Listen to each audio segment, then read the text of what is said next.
Good morning.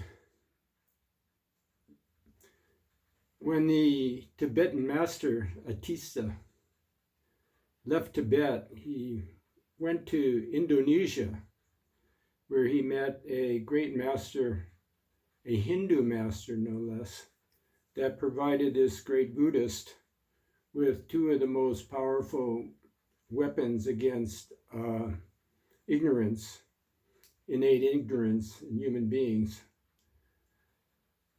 a means of combating the fetters, so to speak, to enlightenment. And those were the practices of giving and taking and exchanging self with others.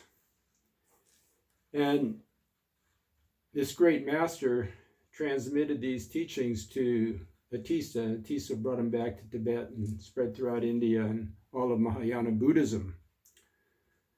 Particularly applicable now is the teaching on exchanging self with others. It's a very powerful form of meditation. As we all know that meditation is a practice that increases one's awareness, but we cannot increase our own awareness without understanding others also. So in all forms of Buddhist meditation, it's important to understand that the meditation is not selfish. It's for the benefit of everyone. It's altruistic. All meditation is altruistic. But the practice of exchanging self with others that Atista brought back, he is specifically for the generation of compassion. So it actually is the most effective means of generating compassion of all the Buddhist meditations, exchanging self and others. If we do this practice, its effects spill over in all forms of meditation and benefits every kind of meditation, whether it's mantras or whatever. So, of course, this is particularly applicable today because we're in a situation that's unprecedented since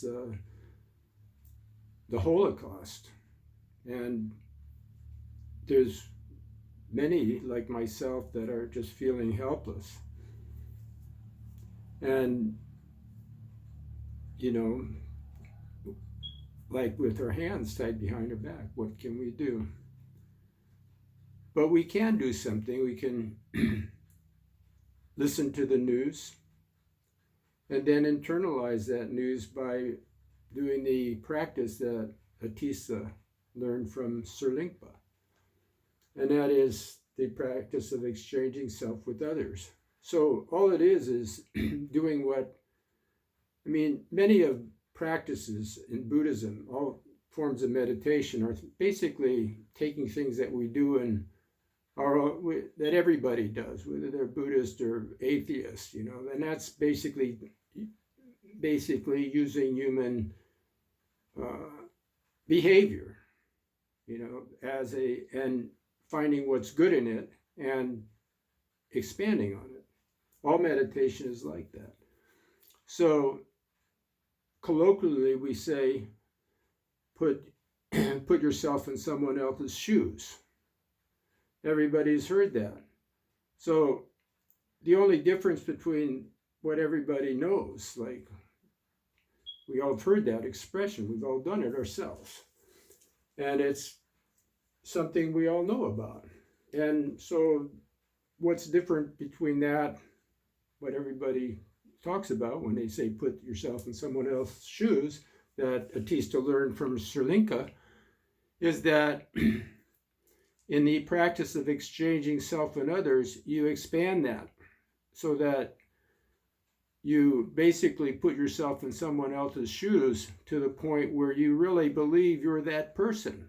So you sit in meditation and you go deep enough into the meditation that you actually might become afraid. You might hear in this case, we might really identify with people that are getting abused and harmed and violated in Ukraine. So to do this practice, all we have to do is take a natural feeling that we have, which is usually a kind of a matter-of-fact feeling. Oh, this is so terrible what's going on there. What a pity. I feel so sorry for those people. And we all feel this way. But to expand that and go really deep enough, and visualizing it and using language in your own mind to internalize it and imagine that you're there, you're those people. And that can go so deep that you actually cry, or you just feel tremendous fear. You might even get up and run out the door thinking you're somewhere else.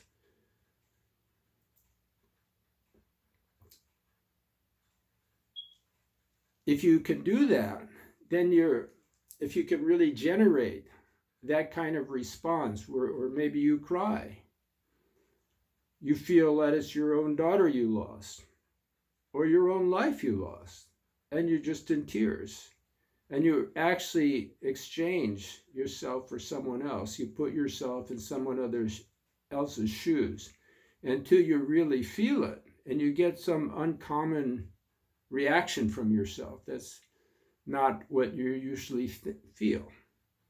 That is exchanging self for others. And that really benefits people and yourself.